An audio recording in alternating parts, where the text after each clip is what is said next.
USC Annenberg's Institute for Justice and Journalism, institute that's a project of USC Annenberg's, the USC Annenberg School for Communication and the School of Journalism.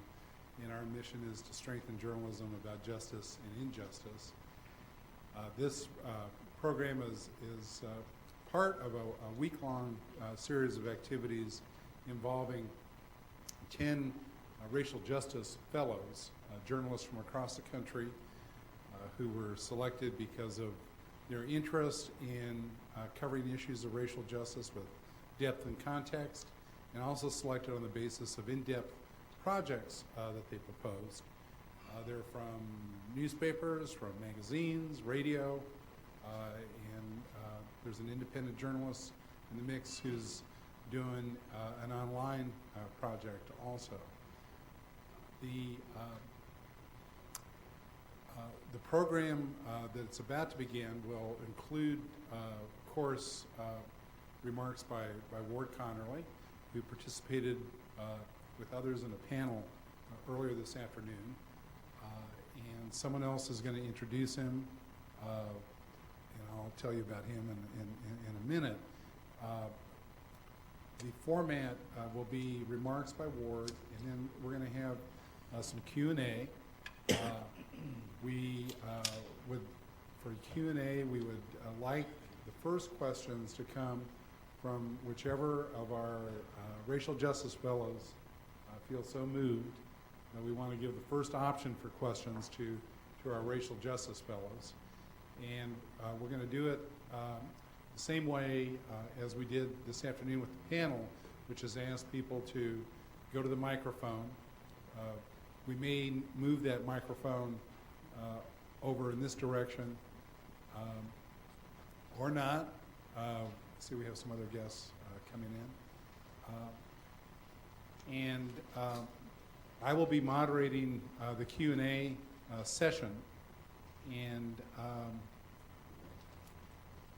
we call it Q&A because we want questions. We know often in gatherings like this there are also statements. I'll be moderating the Q&A session, and we'll reserve the right to, depending on how many people want to ask questions, to cut to the chase and ask you to ask the question, and Ward will answer it, and then we'll move on to the next question. For those of you who have come in late, this event, as the earlier one, is sponsored by USC Annenberg's Institute for Justice and Journalism.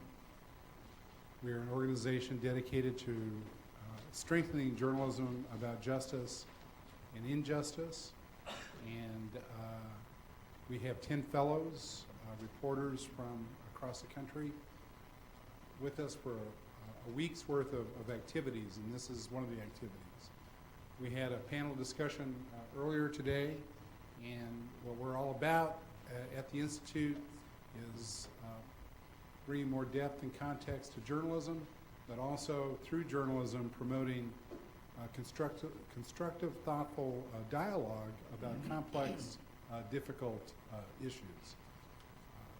So we welcome everyone who is joining us for this upcoming session, and to introduce our featured guest tonight, I'm going to invite our senior fellow for racial justice, Victor Marina, who is a veteran journalist, a former reporter for the Los Angeles Times, editor for ResNet News, someone who has been a leader in issues of diversity in the media. He has, in addition to his work with us, done work with a number of organizations dedicated to bringing diversity to journalism and to journalistic treatment of a variety of issues. So with that, Victor, I'm going to ask you to introduce our guests.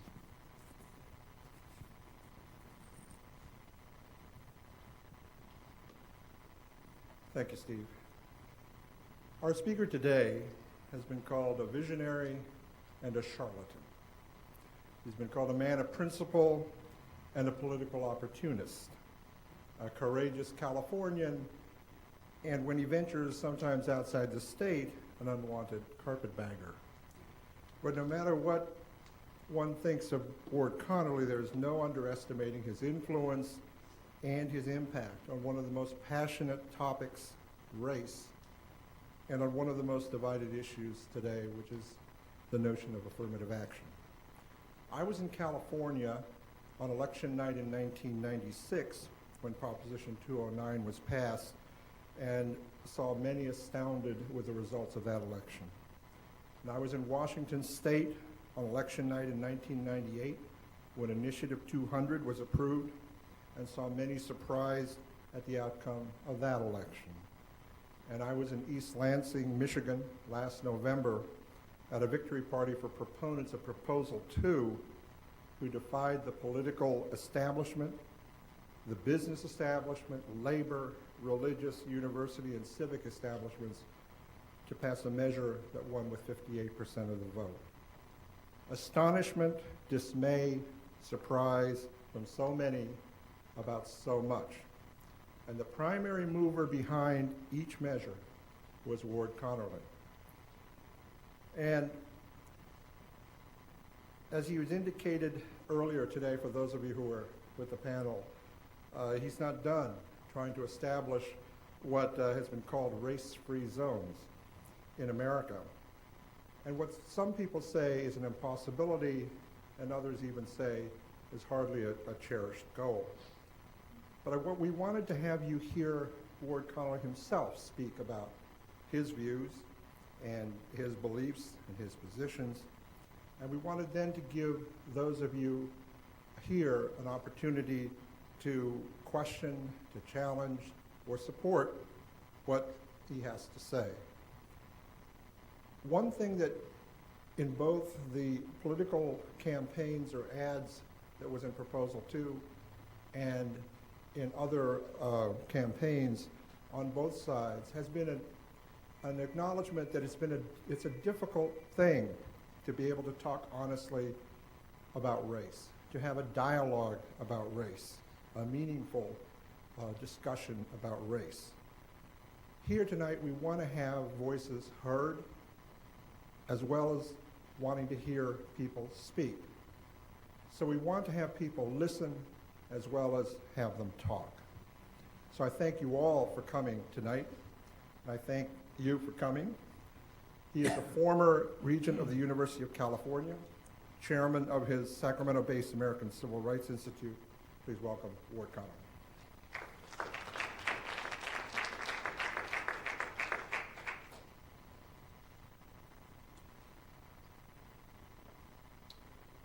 Well, thank you very much, Victor. I will try to, in the time that's allotted, to give you some sense of the man and what drives him, and hopefully we will reach some accord. If not, at least we made the effort. I have a totally plugged right ear. I can't hear much out of that. There are those who say that's a good thing. But if it affects my ability to hear you, please raise a hand, or if I'm not projecting properly or too loudly, let me know, because I can't hear a damn thing out of that right ear. Race is obviously tough. Always has been, probably always will be. And while I don't like to suggest that public policy be forged on the basis of one's personal views and history, when it comes to race, it's almost inescapable that we take guidance from our own personal history and frame of reference. And I certainly will readily admit that my personal experiences influence the position I take And I want to just kind of share with you what that experience is. I was born in Leesville, Louisiana, the Deep South, 1939.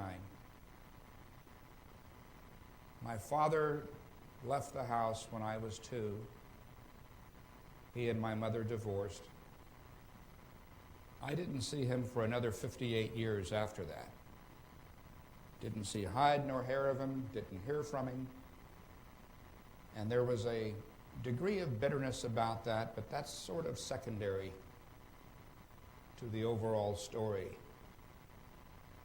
My mother died when I was 4. And there was a bitter battle between my grandmother, who my mother had said she wanted my grandmother to raise me. There was a bitter battle between my grandmother, Mary Saunier, and Roy Connerly over who would get custody.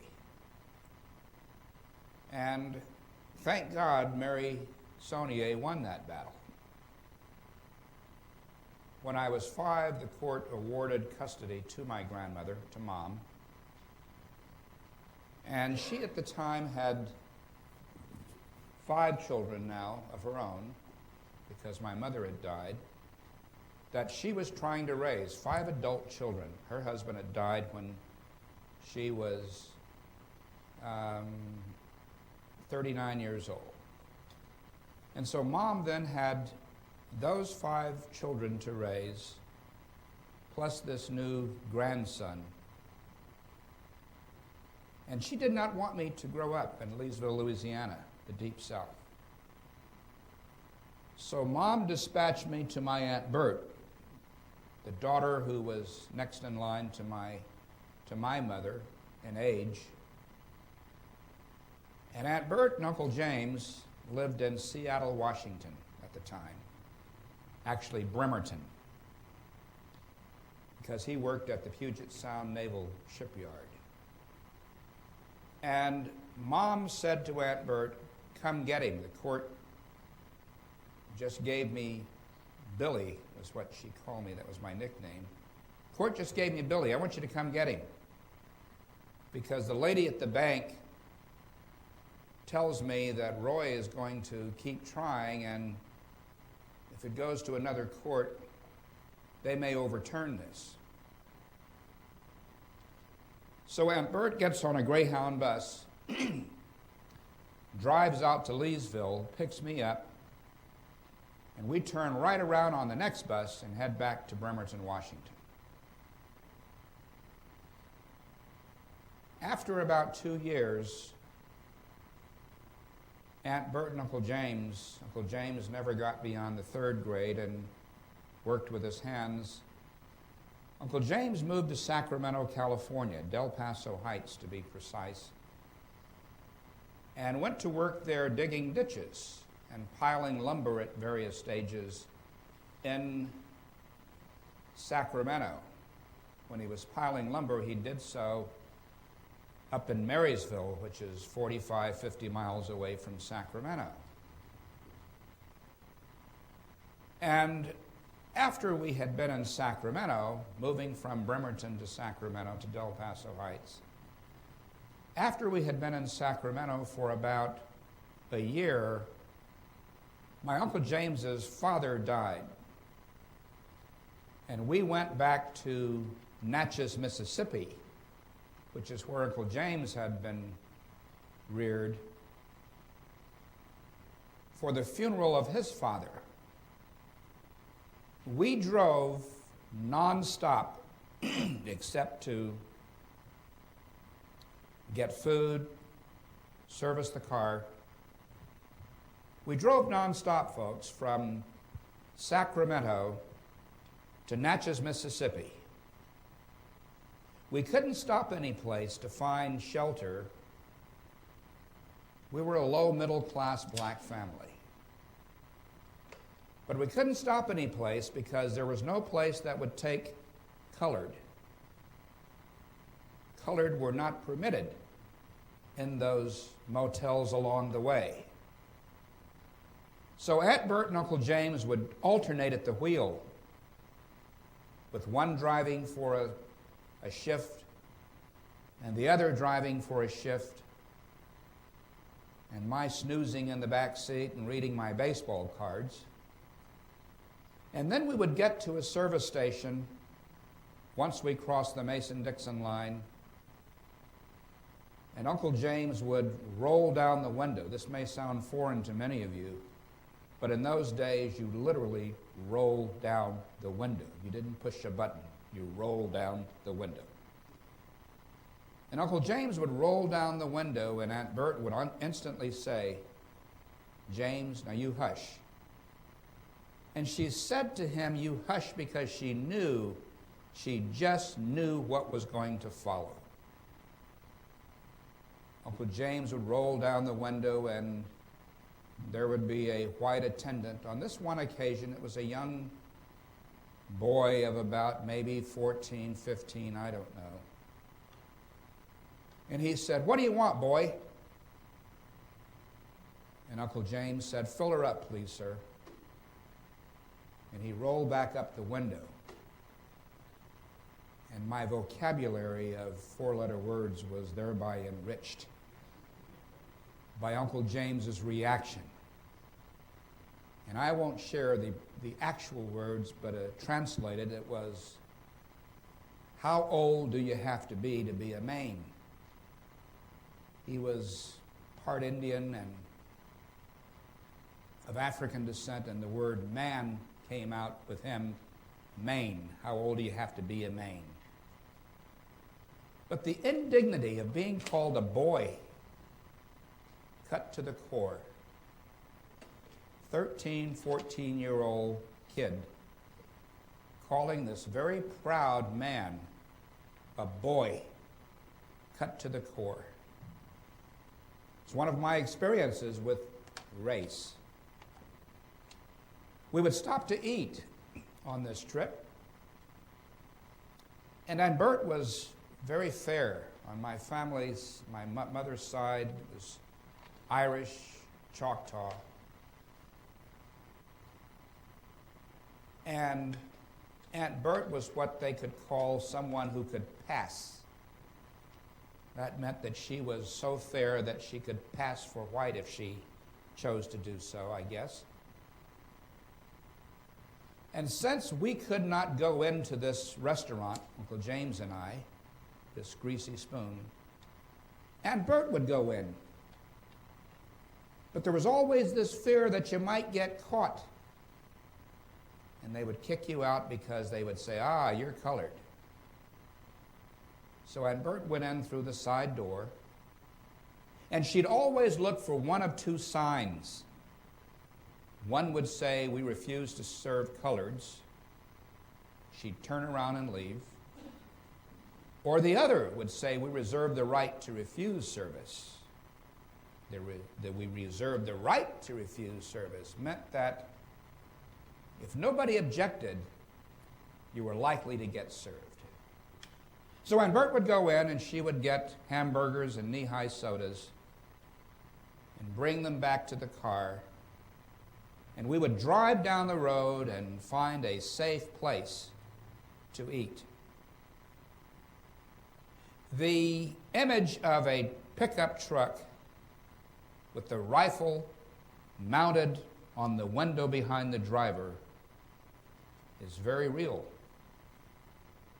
because we were always on the lookout for one of those folks in a pickup truck with a rifle mounted behind the driver. So we would drive to a place that would be secluded, where we could eat in safety and watch our backs, and yes, to answer nature's call. It's not that we were barbarians and we wouldn't use a restroom, but the restrooms were reserved for whites and coloreds. And the one for coloreds was so filthy that Aunt Bert said it's cleaner for us to go in the woods someplace than it is to go in the colored bathrooms. those were my experiences with race. I grew up, started dating in college, dated young ladies from all walks of life. But my society said, my government said, you will be restricted on who you can marry. There were laws against anti-miscegenation, marrying someone of a different race, interracial marriages. This was my government telling me, on the basis of my skin color, how I could live my life, where I could eat, where I could go to school, what restaurants I could attend, restrooms that I could visit, who I could marry. This was my government. And so you may ask, why is he so passionate about the government not making decisions on the basis of race? Need I tell you more about my own experience? It is morally wrong for the government to make decisions about people's lives, pro or con, on the basis of skin color. And whatever it is that we call race, I mean, what is it? Is it the texture of somebody's hair or lack of it? Is it skin color? Is it the width of somebody's nose, the size of their lips? What is race? We think we know. We think our eyes tell us this person fits into that food group, and this one fits into that food group, and there are 5 of them: black, white, Latino, Native American, Asian. That's not what race is. There's no biologically pure race. It's a creation of our society, of our government. The government created these classifications to set people apart, to decide who gets what rights and what benefits. In 1964, the country responded to all of this insanity by the passage of the 1964 Civil Rights Act. And it said what every one of those of my time wanted to be said. Our skin color would not be used against us. We would be treated as an equal. For the first time in my life, I felt truly a part of the American experience. John F. Kennedy had already signed the Executive Order 10925, which said that people would be treated equally without regard to without regard to race, and that affirmative action would be taken to ensure non-discrimination. That preceded Lyndon Johnson's proclamation about using race to help people who had been hobbled by chains. But deeply embedded in my soul was the view that my government should not be using my skin color and what it defined as my race against me. And I'm old-fashioned. I don't change that easily. So when I went on the Board of Regents in 1993, something that I had not asked for, and I saw that the University of California was using race not as one of many factors. Don't believe that. It's using race in a very substantial sort of way. It had a matrix, and points were assigned to people on the basis of their race. When I saw that as the chair of the Finance Committee, which is the major oversight committee at the University of California, I thought we were a lawsuit waiting to happen. But more important than that, the thought went through my head, how do we take these 4 students, let's say, one who is white, or take 5, one who is white, one who is Vietnamese, one who is of Mexican descent, one who is black, one who is Native American. And we say to them, we're going to treat you differently. And let's be honest. Let's lay on the table what we're going to do. We're going to give you 250 points because you are black. We're not going to give you the points because you are Vietnamese. We're not going to give you the 250 points because you are white. We're going to give you 250 points because you are Hispanic. How do we rationalize that? How does a civil society rationalize that approach? Certainly, how do you do it long term? And I concluded you can't. You can't justify that. As I looked around at the, quote, Asians, they were a variety of backgrounds, Japanese, Chinese, Hmong, you name it. There were a variety of backgrounds within the Asian category. Some who had circumstances that were every bit as disadvantaged as black students. I met one family, they worked 14 hours a day. 14 hours a day. Mom and dad didn't speak any English. The daughter wanted to go to college because they said she would go to college. She studied hard after she left the store. Why then should she be held at a disadvantage because of the presumption that Asians are just high achievers? Why should she be held at a disadvantage? So I began to come to terms with this whole issue of race. Thank you. And decided that I could not, as a regent in good faith, support that system. You know the rest. And as a regent, I offered a resolution that would ban the University of California from its consideration of race in the admissions process. There were threats that many of my colleagues would try to undo that. And so then I joined the effort, the 209 campaign, to install that in the Constitution. If there had been some way to do that short of getting myself involved in this very high-profile public debate, folks, I tell you, I would have taken it in a heartbeat. But I didn't think there was any other way. And so I hope you will understand, and you want to have questions and answers, but I hope you will understand the depths of my soul from which this view about the government not using race for or against someone, from whence it comes. I just believe it's the wrong thing for the government to do. I don't have the choice about whether I belong to the government. I have to pay my taxes. All of us do. Therefore, I think that whether we are gay or straight or black or white or vegetarian or meat eaters or whatever it is, the government has a duty to treat us all as equals.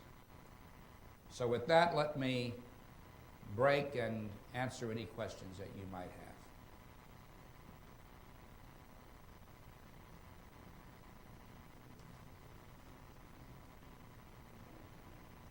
Thank you, Ward. We want to, as I mentioned at the beginning, we want to give our racial justice fellows the first opportunity to ask any questions. We'll use this microphone.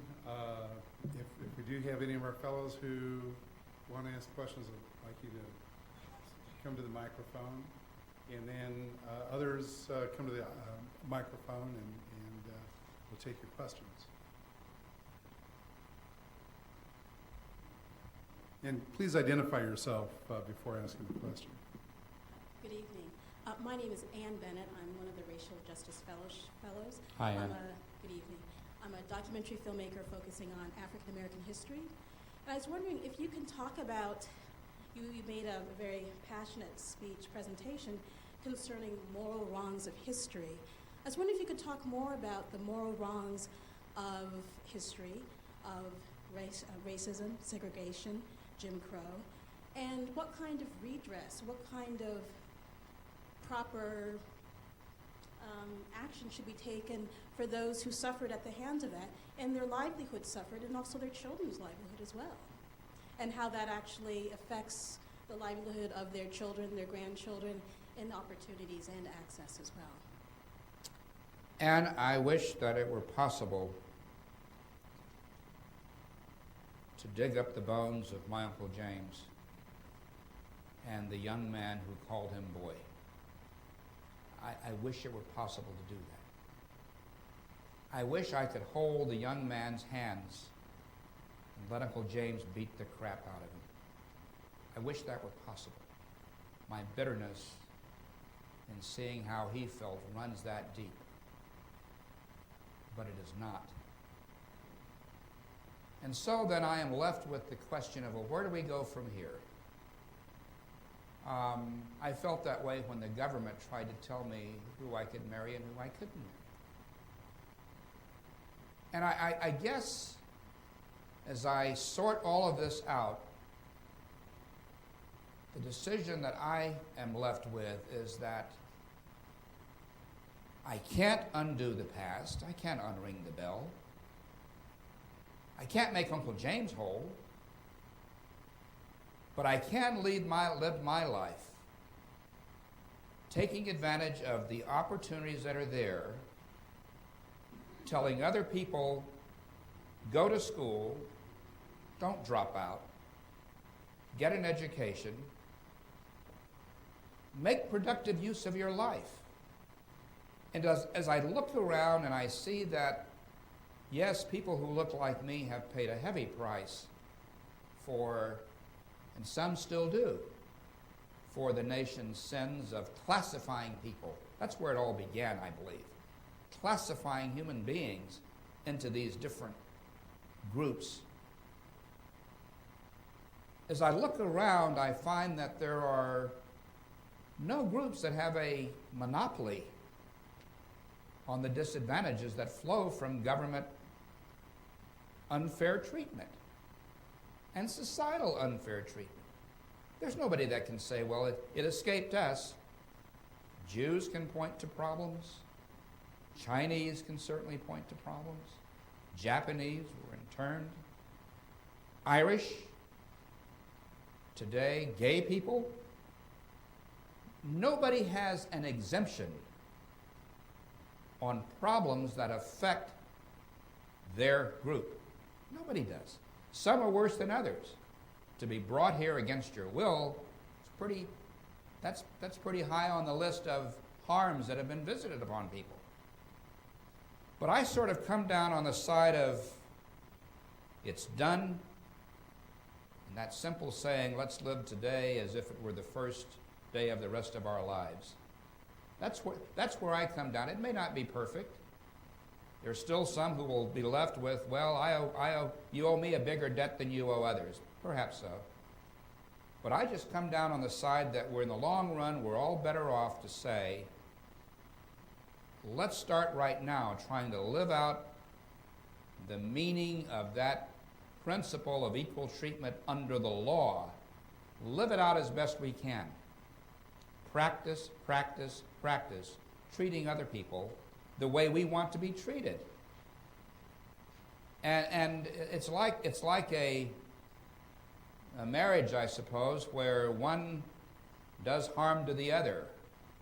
And then you want to get even somehow, and then every day for the rest of your lives, somebody holds over your head, you said the following to me 12 years ago.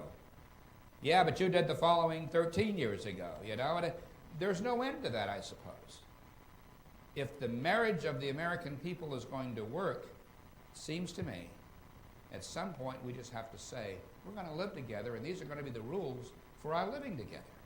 You'll treat me equally, and I will treat you equally. Sure. Just to follow up, you mentioned Equal treatment under the law. But can you talk a little bit about, as far as equal access to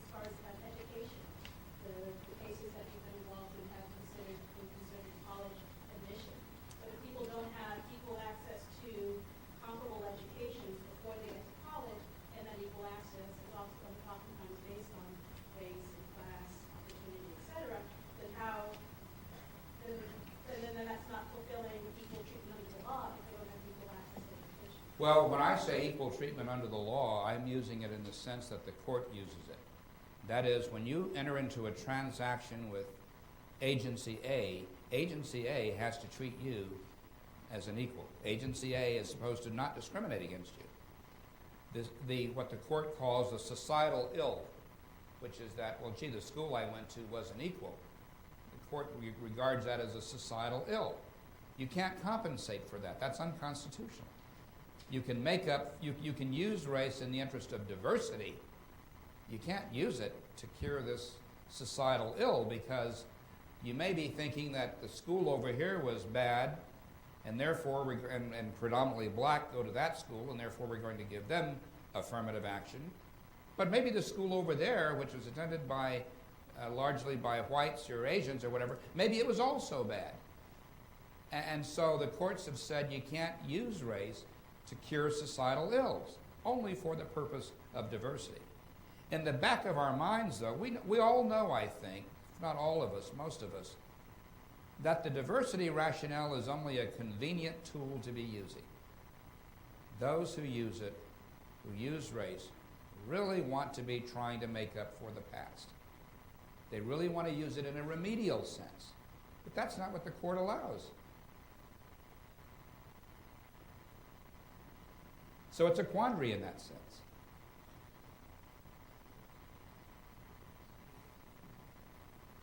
He's the moderator, not I. Okay, please identify yourself. Yeah, my name is Jeff Kelly Lowenstein. I'm one of the Racial Justice Fellows. And in between Vengeance and Forgiveness, Professor Martha Minow argues that societies and really the international community has a moral necessity to try and find some form of reckoning with the past and finding some form of how to come together after mass violence. And she argues that each form that is used is both necessary but insufficient. And you mentioned Japanese American internment, and in fact, the United States in 1988, under President Reagan, not only apologized but paid a monetary sum of $20,000 to thousands of Japanese Americans who were interned.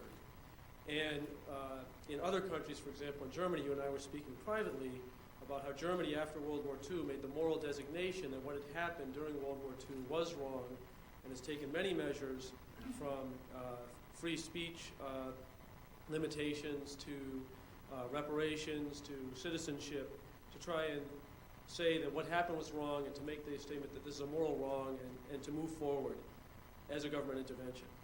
And so my question to you is, what do you think specifically about Japanese internment and that decision for those reparations? And more broadly, is there any action that the government can take after a wrong has been done to right it? Well, with respect to the Japanese, their property was taken. The payment was specifically to those who had been economically harmed by it. To give me a benefit because of the harm that was done to my ancestors is different. It's a different circumstance altogether. And I believe that long term, to try to benefit, to try to somehow single out reparations or what you will for those who personally did not suffer the harm would not be the right thing to do.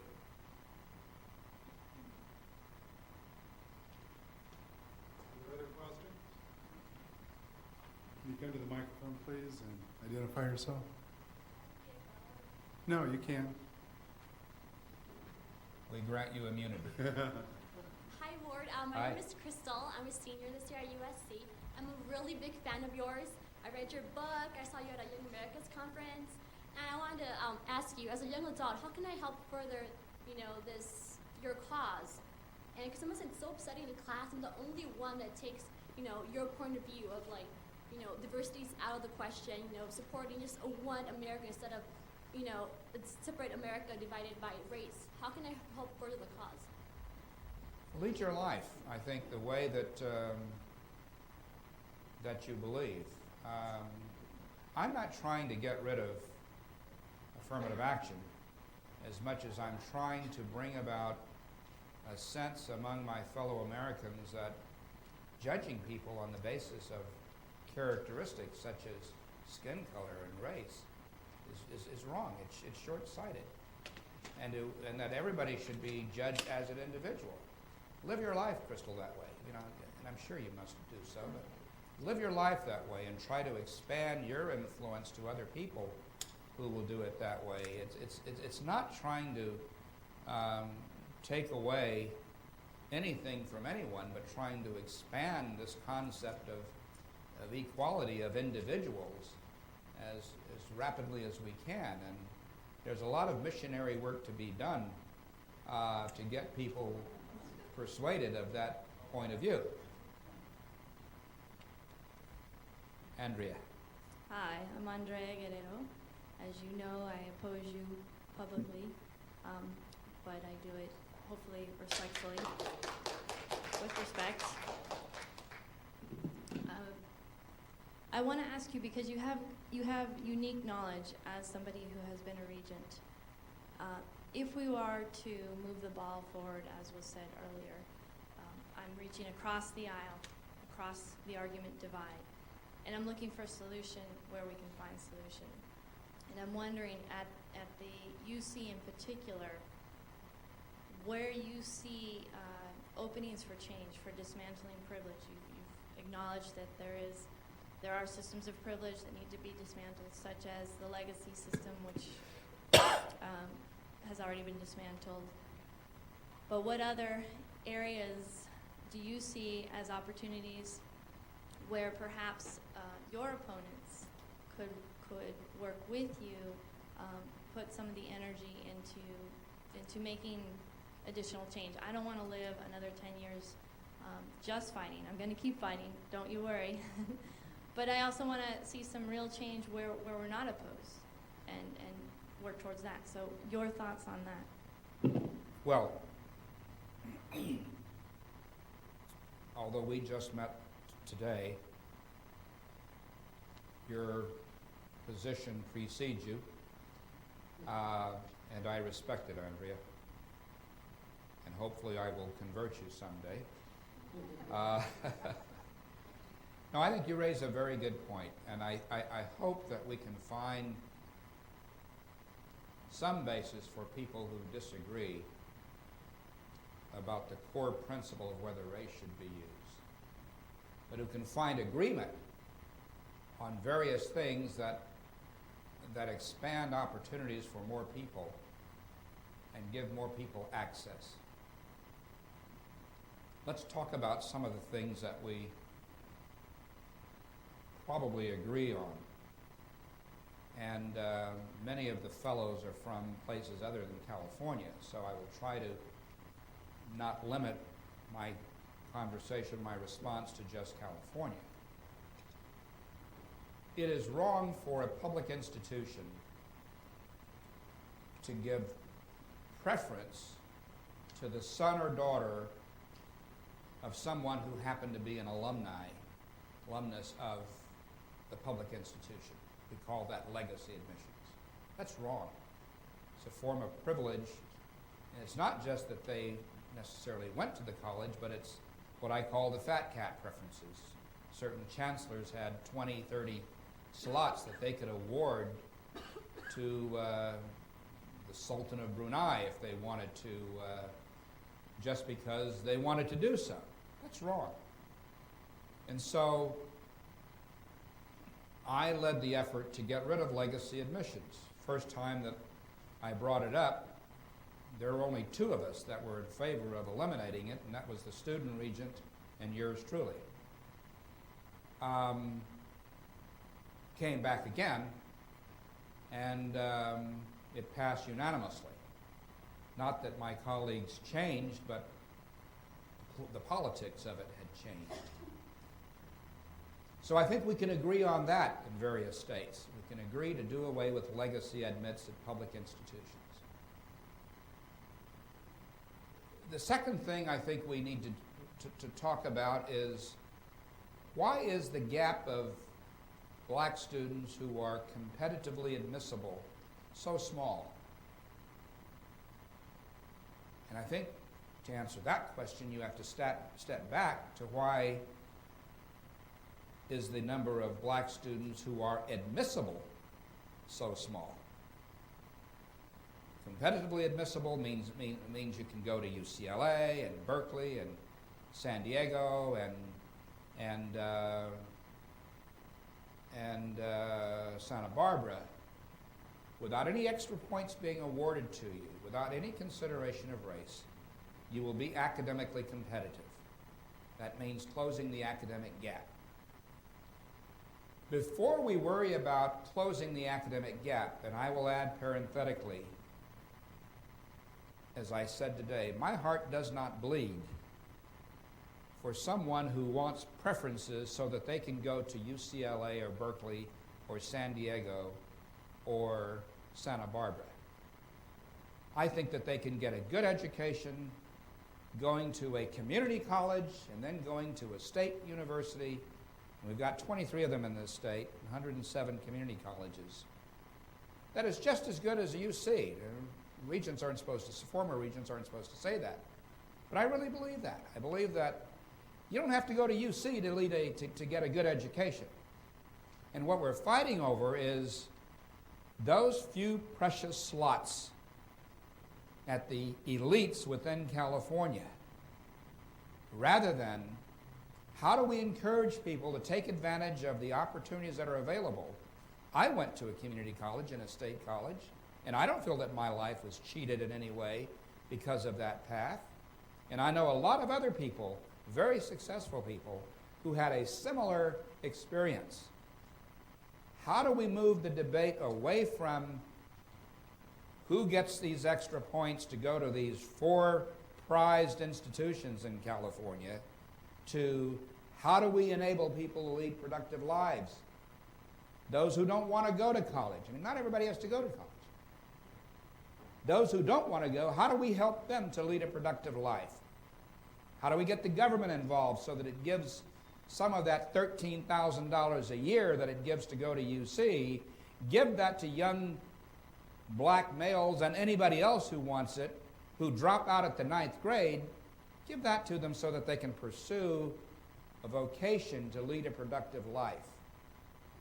Our attention needs to focus, it seems to me, not on this question of who gets to go to these 4 institutions, and we're talking about maybe, what, 1,000 people a year, maximum? But how do we then come together, Andrea, and say, let's go to the legislature and see if we can get some money kicked in here to help people who want to go to a community college and then transfer to the state, and maybe they don't want to go to a state college, but they want to become roofers or they want to become computer technicians. How do we help them to lead a productive life? And I think in doing that, we would help more people than we are, even if we said with a stroke of the pen, let's restore race preferences. We're helping 1,000 people.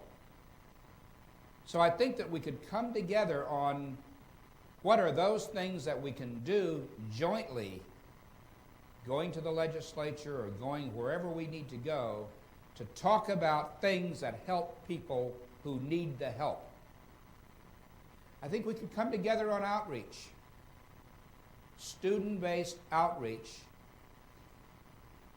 where people from UC would go into nonprofit organizations. And I know 2 right now that I go to often and contribute to often to try to help those kids who don't have parents. Often it's not just the kid not wanting to learn. It's hard to learn when your mom and dad are worried about where gas money is coming from and how the mortgage is going to be paid. All of those little things that make it difficult for people to learn, we're not dealing with that right now. It's a complex situation, as I'm sure you know, but outreach programs aren't dealing with that right now. So I think we could come together to see how can we help to raise some funds or spend our time to help those nonprofit organizations that are trying and are making an effect, having a positive effect on people's lives. And we can do that without getting ourselves embroiled in the debate about race. Because once we get to that point, you and I are going to differ. And we're not going to close that gap.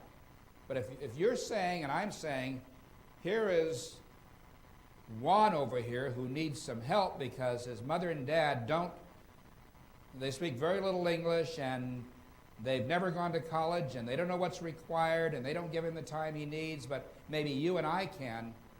I'm with you. We can do that jointly. We don't need the government to do it, but we can do that jointly. We can craft those kind of solutions to the problem. There are a host of things that if we ever disinvested ourselves from the notion that I'm a bad guy and you're a bad person and you're out to take away something that I think I'm entitled to, and I think that you're morally corrupt because you want a preference, as long as we're banging away at that, we're never going to come together. Never. And 40 years from now and 60 years from now, this debate will still be going on with a handful of people who are saying, oh, look at what's happened at UCLA. No black students are being admitted. The other thing is, though, that I think there's a certain amount of disingenuity on both parts. It's not that there are only 95 black kids at UCLA. It's that there are 95 after many others have made the choice to go to an HBCU, and many others have made the choice to go with full scholarships to Harvard and Princeton and Yale and Stanford and Duke. So the 95 is not as bleak as it looks.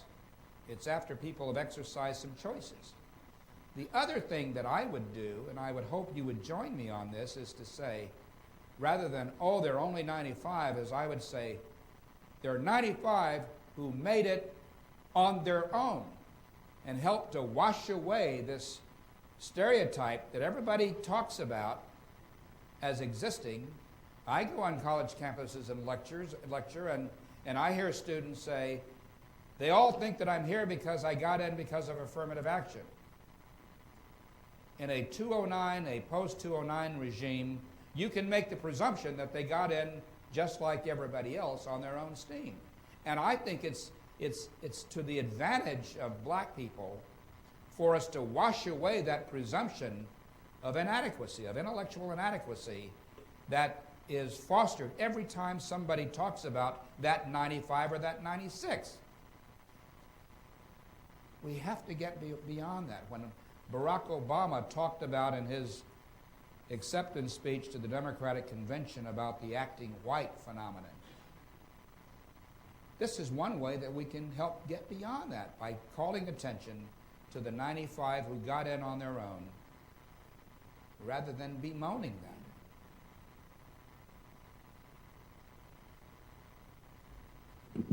Hi, my name is Rabbi Jonathan Klein. I'm the Hillel Rabbi here at USC. And, I think it would be interesting if we said, well, let's keep affirmative action and let's keep the legacy system. Maybe somehow the two could neutralize one another. I don't know. I would agree with you that the legacy system is a problem for the system. But I have a hard time understanding your perspective that that affirmative action is unnecessary because unlike other wrongs that have happened in our society, such as internment of Japanese Americans, or as was mentioned just a couple of moments ago about the reparations efforts on the part of Germany to overcome some of their bad history, that when we have an America where the image that flashes in my mind is of the Hurricane Katrina disaster, the debacle there, where you saw a clear racial aspect to the poverty that was taking place primarily in the 9th Ward. I don't understand how it can be understood as anything more than a history of suffering that has created the economic gap in New Orleans, and that is a phenomenon elsewhere. Are you saying that all of that racism that I believe created an incredible disparity between African American on the larger sense of their socioeconomic reality in this country and that of the rest of the primarily white America, and New Orleans I think is a good test example, that is all an illusion, that it is not based on any current reality but entirely of the past? I don't think Katrina was just a racial circumstance. There are an awful lot of whites who were also wiped out in Katrina. One could argue that the government, it wouldn't take much of an argument, that the government was inept, incompetent in its response, but I don't think that, at least I don't find it credible to suggest that it was race or racial insensitivity that accounted for the response there. I believe that the government was woefully incompetent as it dealt with that circumstance. I wasn't speaking so much about the response, and I agree with you on your sense of how the government operated, but more on the sense of the imagery really highlighted where the poverty was in New Orleans. Having visited the Ninth Ward and seeing the divide between the white neighborhood and the black neighborhood, and the divide is very clear, the physical reality of those two areas were drastically different, and the experience was very clearly tainted by what I believe was an institutional racism that created such a disparity in their reality between the white and the African American communities there. Not so much the response I'm interested in, but really more like how the cameras sort of flashed and highlighted the divide in that part of the country. Well, I'm not sure. I don't know how to answer you about how the cameras flashed all of that. The divide, the economic divide, which also crosses lines of race, exists not only in New Orleans. It exists in just about every major urban center in America. You go into Detroit, Los Angeles, you go into any urban area, and you will find the same. You will find the same circumstance with thousands and thousands of black people living compressed into an area, all of whom are, I won't say a paycheck away from disaster, because many of them don't have jobs. But their circumstances are woeful. And what I'm saying is that we need a call to arms to deal with their economic plight, and you can almost do it by neighborhood. We can say, let's target governmental resources in that neighborhood, regardless of whether the skin color of people. But I don't think that we should not have needed a Katrina to underscore the fact that these neighborhoods exist. But I see it as an economic problem, and one that ought to be addressed by dealing with the have-nots of our society. I think that we have gone probably as far as we can go using race. And the unfortunate thing is, the more we use affirmative action as the lever for governmental involvement, we tend to think that it's only a matter of education. And the debate about affirmative action just automatically attracts us like a magnet to the debate about who gets to go to college, when in fact that is dealing with only a small number of people. If we talked about income, then I think that would cause us to get involved in a larger number of people. Probably would be a heck of a lot harder to mobilize a response based on income, but I think that the effect would be far greater. We're beginning to run out of time here. What I want to do is bring the microphone. We're going to try to fit in 2 or 3 questions at once, because we're supposed to end now, but I want everyone to have a chance for a question. If it's a statement, it needs to be very brief. But the way that we're going to do this so that we can fit in, give everyone the opportunity, is to do 2 or 3 at once. And Ward, if it's okay with you, you can address those questions in groups of 2 or 3. All right. Okay? Hi, my name is Divinity Barkley, and I'm a junior here at USC. I'm also the political action chair of the USC NAACP, which respectfully disagrees with you. My question is regarding your statement in your lecture that you don't think that the government should be using race to try to, have a preference for, African Americans, for example. But do you believe that race is not still being used to oppress African Americans? So I guess I don't really understand how you can be against, using race to kind of uplift someone who has been in this country. I think the experience of African Americans is unique, which you said in your lecture that no one, everybody is kind of equal as far as minorities are concerned, but, comparing Japanese internment and losing property to my ancestors who were property, I think I can't fathom that. But my question is, do you feel that the government is not using race today in 2007 to limit the opportunities of minorities? We're just going to take one more question, and that one will be addressed along with this. Hi, my name is Yemi Fasholan. I'm a freshman here at USC. I sort of came in today because I got an email from the NAACP, and I was told that there was going to be a speaker who was a black activist, but yet anti-affirmative action. So I sort of thought that was an oxymoron. So I came by just to hear what was going on from my sort of neutral, blank minded perspective. And you mentioned earlier that you didn't feel that you should get reparations for your ancestors, for wrongs that were done to your ancestors. But I feel that affirmative action is more like reparations for the black community and not necessarily an individualized thing, because I look around me and I see, even at school, universities that still practice affirmative action, there's still very little black students in college. And then outside of that, you look at black communities and you see just so much desolation. And I'm wondering, if we really want to be equal, when is this going to end?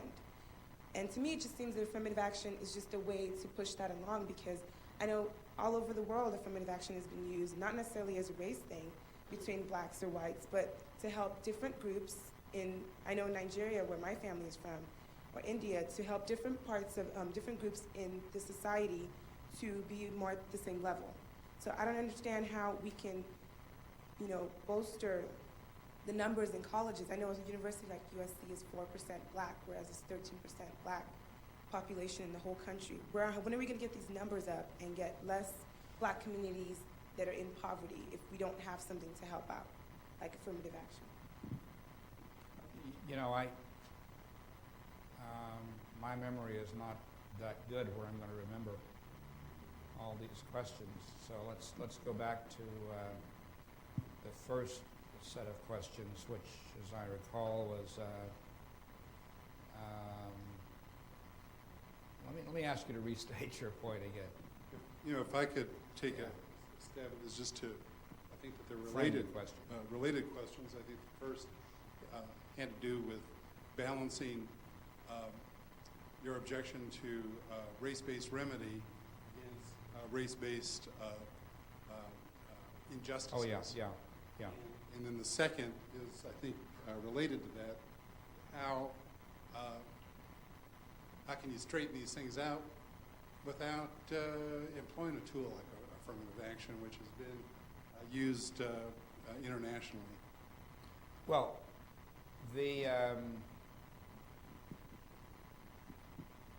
I don't agree with the notion that the government is racially oppressing black people.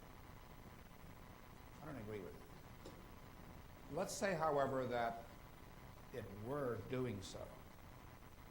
Then the question is, why are we giving affirmative action to all, quote, minorities? If we're going to do this because of that one original sin of oppression against black people, which nobody of right mind argues ever happened or was wrong, and may, in the eyes of some, rise above all the other sins of the government. Why then extend it to all, quote, minorities, many of whom are recent arrivals, recent immigrants, and can lay no claim on the rationale for getting the benefit because their ancestors nor they have experienced the entitlement, if you will, that is granted in the form of affirmative action. So that would be my response to that. On the one about the oxymoron, I've been called worse, but this is one of the things that I'm trying to deal with. Why is it seen as so unusual for a person who is part of a assigned or self-assigned group, if you will, to have a viewpoint that seems to deviate from the rest of that group? Why is that newsworthy in anybody's mind? I'm an individual.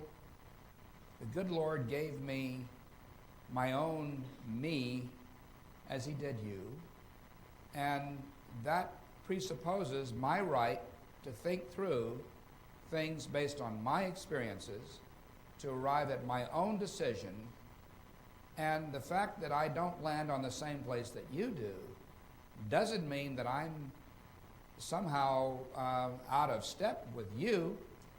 It's just that I happen to disagree with you. I happen to come down on the issue a lot differently from you. My experience has been different from yours. And I can tell you that 40 years ago, 95, 98% of black people would say I was doing the Lord's work because my position would have been viewed as in the best interest of black people to get the government off our backs and to make sure that the government treated us as equals. I didn't change. My views are the same now as they were 40, 50 years ago. I haven't changed. Society has changed, and I acknowledge their change. I think that they're wrong. I think it's awfully hard for me as a black man who will always be in the minority. California, we're less than 7% of the population. It will always be very difficult for me as a black man, and skin color, I would add, I believe, other than sexual orientation, is probably one of the most difficult differences that society has to deal with. Skin color is a difference that people have a tough time with sometimes. Less so now than 20 years ago, or even 10 years ago, or even 5 years ago.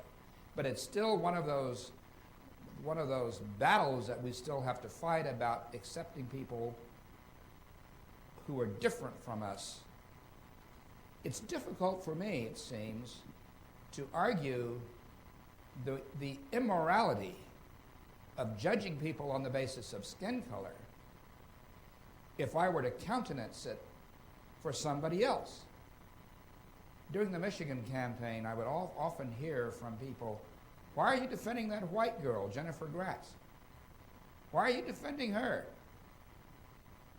If I can't defend her, I have no moral claim to say to society, you shouldn't be judging me on the basis of skin color. I lose all of my credibility as a human being to argue the point of view that color shouldn't matter. If I'm not willing to defend her, then I shouldn't expect anybody to defend me. So I think that as black people, and here I'm severing myself a little bit from the group and talking about my own experience, I think that my standing, my ability to argue the irrelevance of color in the public domain best by saying it's a moral principle, which I consider it to be, and to defend it for others just as I want them to defend it for me. Dr. King, the one major contribution that he made to our nation was that legacy. You don't determine a person's character. You don't determine their worth by judging them on the basis of skin color. And he used the Declaration of Independence. We hold these truths to be self-evident. And he established that standard that this is what the nation should aspire to be. Should aspire to be one and should live its life where people are judged as individuals. That's all I'm saying. That's all I'm doing, is saying that we're better, in my view, when we judge people as individuals. When I meet Cheryl today, Cheryl is just a gorgeous woman that I'm meeting and interacting with. I don't judge her on the basis of anything other than who she is as a person. When I meet anybody, it's on the basis of who they are as an individual. If they happen to be a scoundrel, I can make that determination as I interact with them. If they happen to be a great person, I can make that determination. But if I start judging people as, oh, that Asian person, or oh, that white person, and then I start factoring in all of these different things that seem to suggest what that person ought to be, on the basis of that, not only do I cheat myself in terms of the experiences that I could enjoy from life, but I think I cloud the whole American experience of our interacting with each other. We're very diverse people, naturally diverse. So I think there's a reason why we've decided people should not be treated differently, certainly by their government. With apologies, we've gone 15 minutes over. We started at 2:15 this afternoon with the panel discussion. We've run over time, and so I'm sorry we don't have time to take other questions or statements. It's 7:15. We were scheduled to go from 6 to 7. So I sincerely apologize, but we do need to end now, and we want to thank everyone who came, and thank Ward Connerly also. Thank you.